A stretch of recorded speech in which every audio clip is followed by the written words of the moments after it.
বন্ধুসকল, মোৰ YouTube channel কংকিতাছ লাইফলৈ আপোনালোকক পুনৰবাৰ স্বাগতম জনাইছোঁ। আশা কৰিছোঁ আপোনালোক সকলো ভালে আছে আৰু ময়ো ভালে আছোঁ। বৰষুণ নিশ্চয় সকলোৰে প্ৰিয়, নহয়নে? বৰষুণ মোৰো বহুত বেছি প্ৰিয়।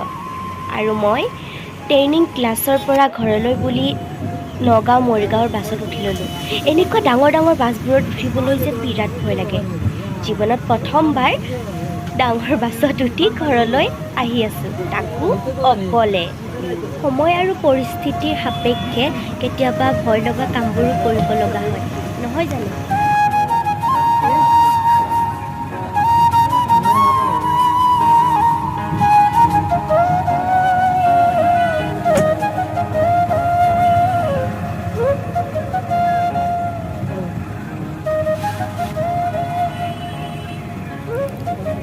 এইখনে গুৱাহাটী, দেখিছে? অকণমান বৰষুণ পৰাৰ লগে লগে ৰাস্তা ঘাটবোৰৰ কি যে অৱস্থা। আৰু ইয়া দেখিছেনে টিকলিকেইজনী?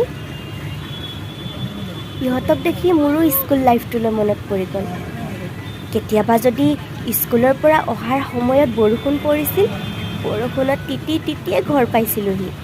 আৰু ককাই বাৰাণ্ডাৰ পৰা চিঞৰি চিঞৰি কৈছিল, বৰষুণত কিয় ভিজিছ? ছাতি নিয়া নাছিলি? ককাকৰ মৰমবোৰে চাগে তেনেকুৱা।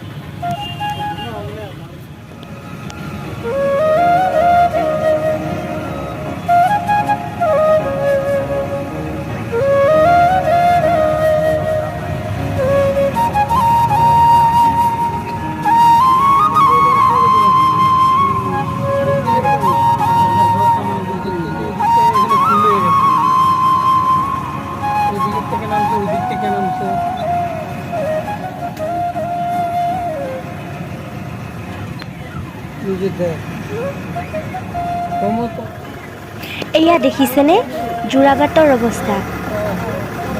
ফ্লাইঅভাৰৰ ওপৰেৰে গাড়ীবোৰ অহা যোৱা কৰি আছে। ফ্লাইঅভাৰৰ তলৰ ৰাস্তাত গোটেই পানী।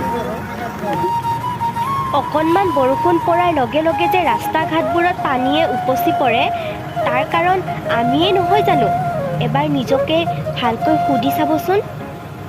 জাবৰ জোঁথৰবোৰ য'তে ত'তে পেলাই পৰিৱেশ প্ৰদূষণ কৰোঁ আৰু পিছত তাৰ কুফল আমিয়ে ভুগোঁ।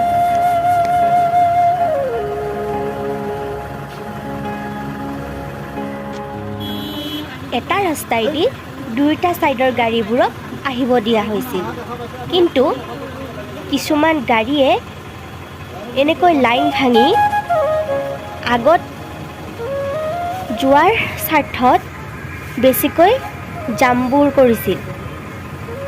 আমি মানুহবোৰ যেন কি অদ্ভুত, নহয়নে? সদায় নিজে আগত যোৱাটো চাওঁ, লাগিলে আনে যিমানে কষ্ট নাপাওক কিয়।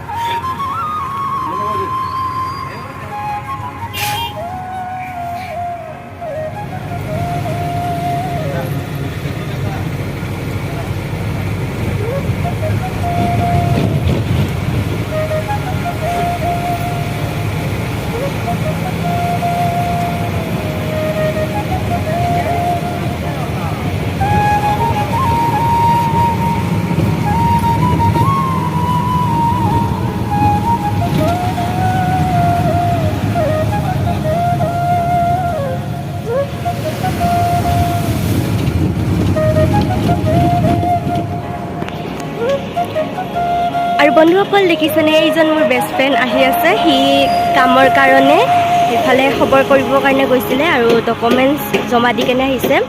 একবাৰ মই সুধিম, ইমান ফোনত বিজি নাচাই কিয়? আৰু ময়ো ট্ৰেইনিঙৰ পৰা আহি এনেকৈ আমাৰ মেডিকুচি চকত ৰৈ দিছোঁ।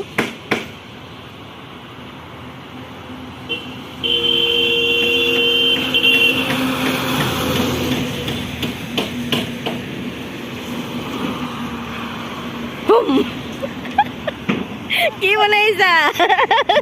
কি লাগিছে দেই, বিয়ালৈ যাবলৈ ভাল লাগিছে। মই এনেকৈ অলপ ভিডিঅ' কৰিলোঁ। কাপোৰ পৰিলা ৰাতিপুৱা। 1,000 years later.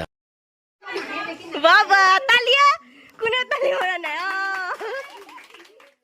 আৰু মোৰ মাহীৰ ল'ৰা ভাইটিৰ আছিলে জন্মদিন সেইকাৰণে মই এনেকৈ গুৱাহাটীৰ পৰা আহি মাৰ লগত আহি গ'লোঁ মামা ঘৰলৈ সিহঁতে মামাহঁতৰ ঘৰতে আছিল কিন্তু বন্ধুসকল এইখিনিতে এটা বেয়া খবৰ যে আহি থাকোঁতে মোৰ মোবাইলৰ মানে মোবাইলটো পৰি ডিছপ্লেখন ভাঙিল আৰু মোৰ মোবাইলটো সোণাপুৰত ভাল কৰিব দি আহিলোঁ আৰু মাহীৰ মোবাইলৰ পৰাই তেনেকৈ ভিডিঅ' অলপ কৰি ল'লোঁ বহুত দুখ লাগিছিল ভাবিছিলোঁ যে তাৰ জন্মদিনৰ স্মৃতিখিনি ভালকৈ সাঁচি ৰাখি থৈ দিম কিন্তু মোৰ মোবাইলটো তেনেকুৱা হোৱাৰ বাবে একো মানে কি মন চন চব বেয়া লাগি গ'ল তথাপিতো তাৰ হাঁহি থকা মুখখন চাবৰ কাৰণে মামা ঘৰলৈ গ'লোঁ আৰু খুব ফূৰ্তি কৰিলোঁ ইমানখিনি আৰু আপোনালোক সকলোৱে তাক আশীৰ্বাদ কৰিব যাতে সি জীৱনত আগুৱাই যাব পাৰে যাতে তাৰ কামবোৰ ভালকৈ কৰি যাব পাৰে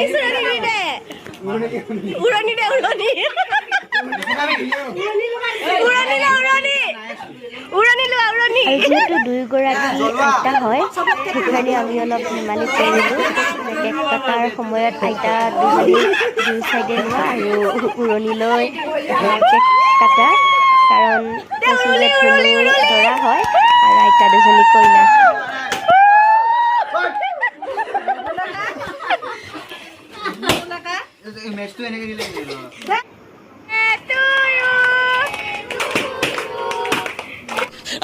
আৰু আইতাজনী দেখিছেনে একদম ভাল নাম ধৰা দিছে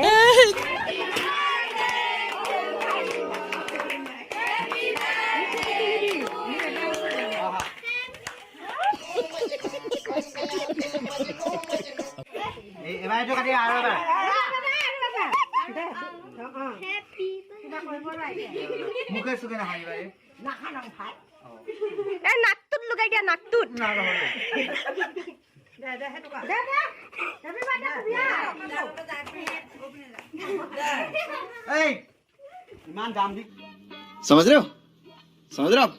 समझ रहे हो ना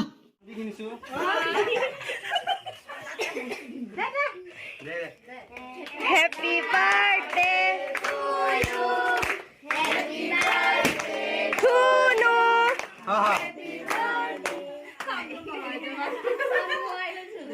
माँ बेटा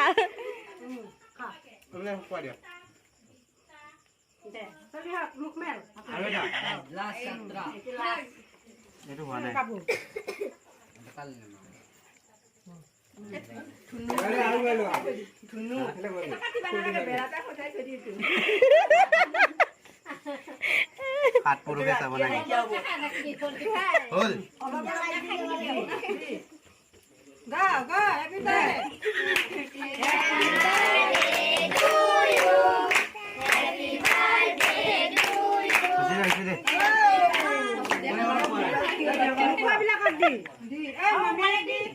মুনুক দিছে কি নাই মুনুক দিয়াই নাই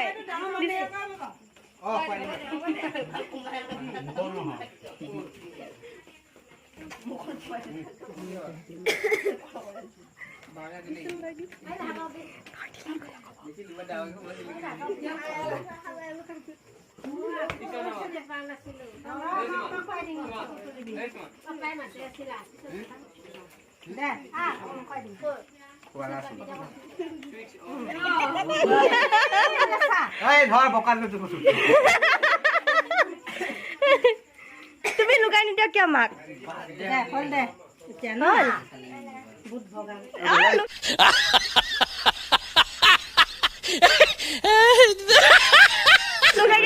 হেপি হলি হেপি হলি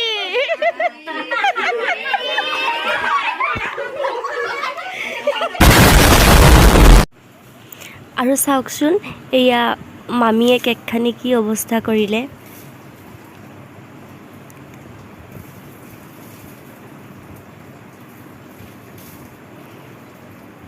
মই আচলতে মাহীৰ ফোনটোৱেদি ভিডিঅ' কৰি আছিলোঁ আৰু সেইকাৰণে ধৰিবই নোৱাৰিলোঁ কোনে কেতিয়া কি সানি দিলে একদম চকু নাক চবতে সোমাই গৈছে কেক আৰু এই মাহীকো দিছে মাহীয়েতো ভাবিছিলে আজি কেক খাব নাপাম আৰু যিটো উৎপাতত কেকৰ ক্ৰীমবোৰ সানিছে আৰু এয়া হৈছে আমি ঘৰলৈ আহি থকা অৱস্থাত আমি পিছদিনাখন ঘৰলৈ আহিলোঁ আৰু মাহীহঁতেও যথেষ্ট দিন মামাহঁতৰ ঘৰত থাকিল। তাৰপিছত একেলগে আহি গ'লোঁ ঘৰলৈ। আৰু এই ভিডিঅ'বোৰ যে চব ভাইটিৰ মানে মাহীৰ ফোনৰ পৰা কৰি আছোঁ, ভাইটিয়ে কৰি দি আছে। আৰু কিমান ধুনীয়া চাওকচোন লোকেশ্যনবোৰ।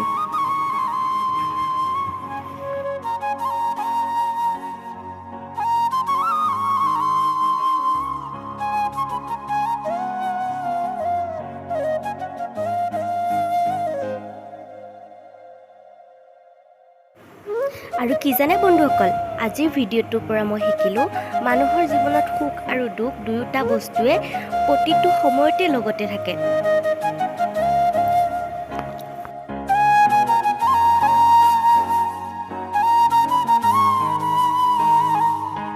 আৰু বন্ধুসকল, নেক্সট টাইম যেতিয়া মই মামাহঁতৰ ঘৰলৈ যাম তেতিয়া এই লোকেশ্যনটোত বহুত ভালকৈ ভিডিঅ' বনাম। এতিয়াই কৈ নিদিওঁ এই লোকেশ্যনটো ক'ৰ হয়, আৰু যিসকলে চিনি পাইছে তেওঁলোকে নিশ্চয় জানে। লগতে আজিৰ ভিডিঅ'টো ইমানতে এৰিছোঁ।